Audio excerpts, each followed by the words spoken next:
नमस्कार। आज हम एक किताब के सारांश से कुछ अहम विचारों पर बात करेंगे।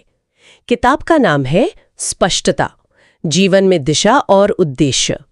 ये चर्चा खासकर उन लोगों के लिए है जिन्हें शायद लग रहा हो कि वो जीवन में थोड़ा खो गए हैं या अगले कदम को लेकर पक्का नहीं है। तो हम देखेंगे कि ये स्रोत स्पष्टता पाने में कैसे मदद कर सकता है। बिल्कुल।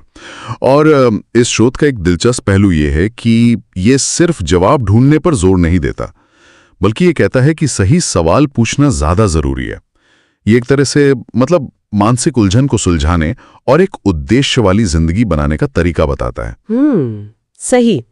तो इस रास्ते पर पहला कदम क्या बताया गया है? स्रोत कहता है अपना ध्रुव तारा, मतलब अपना मुख्य उद्देश्य तय करना। ये सुनने में तो अच्छा लगता है, पर इसे इतनी बुनियादी जरूरत क्यों माना गया है? हाँ, देखिए, ये बुनियाद इसलिए है क्योंकि स्रोत के हिसाब से अगर मंजिल ही पता ना हो तो कोई भी रास्ता सही या गलत लग सकता है ना।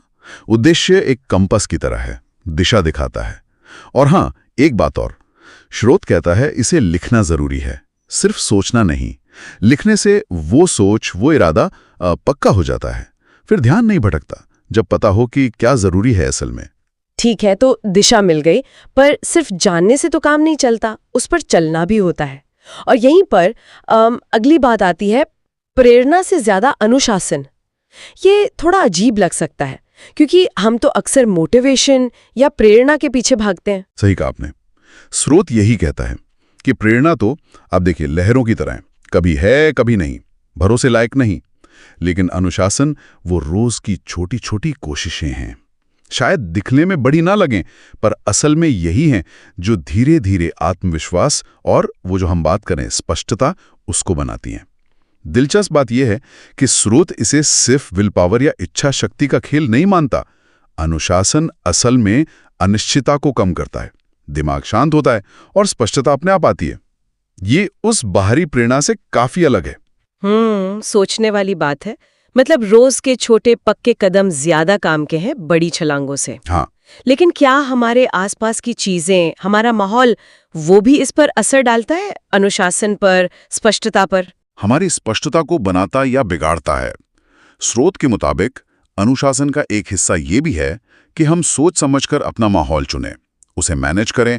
इसमें वो लोग आते हैं जिनके साथ हम वक्त बिताते हैं, वो जानकारी जो हम लेते हैं जैसे मीडिया वगैरह, और यहाँ तक कि हमारी जगह भी। जो चीज़ें हमें पीछे खींचती हैं उन्हें पहचानना, उनसे दूरी बनाना और अच्छा माहौल बनाना, ये सब स्पष्टता के लिए ज़रूरी हैं। ये सिर्फ अंदर की बात नहीं है। अच्छा, तो ये एक तरह से अपने सफर के लिए सही जमीन तैयार करने जैसा हुआ। जी बिल्कुल। उद्देश्य हो, चलने का अनुशासन हो और रास्ते को साफ रखने के लिए सही माहौल भी। स्रोत में एक और चीज थी, सादगी। उसका क्या मतलब है यहाँ? हाँ, सादगी। सादगी का मतलब है कम लेकिन बेहतर। स्रोत इसे चौथी सीख कहता है। सादगी ही शक्ति है। जब हमने अपना ध्रुव तारा, वो मुख्य उद्देश्य तय कर लिया, तो फिर सारी ताकत उसी एक दिशा में लगाना जरूरी है। बहुत सारे लक्ष्य या बहुत सारी प्राथमिकताएं वो ध्यान भटका देती हैं, स्पष्टता कम हो जाती है। तो किताब सलाह देती है कि अपने मुख्य उद्देश्य से जुड़ा बस एक जरूरी लक्ष्य चुनें और उस पर फोकस करें। इससे बाकी फालतू चीजों को ना कहना आसान हो जाता है। ये सब सुनने में तो काफी सीधा और प्रैक्टिकल लग रहा है। स्रोत ये भी बताता है कि ये किसके लिए सबसे ज्यादा फायदेमंद हो सकती है, कौन लोग। हाँ, स्रोत साफ कहता है कि ये उन लोगों के लिए है जो जीवन में या अपने काम में कहीं अटकावा महसूस कर रहे हैं, बोझिल महसूस कर रहे हैं, या समझ नहीं पा रहे कि अगला कदम क्या होना चाहिए। ये उनके लिए एक गाइड जैसी है, जो चीजों को सरल बनाना चाहते हैं और एक साफ दिशा पाना चाहते हैं।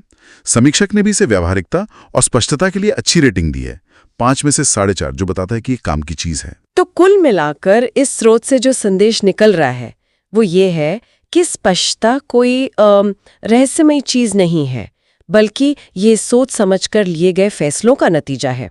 अपना उद्देश्य जानना, रोज अनुशासन रखना, अपने माहौल को संभालना और चीजों को सरल रखना। बिल्कुल। और ये हमें वापस उसी शुरुआती बात पर ले आता है।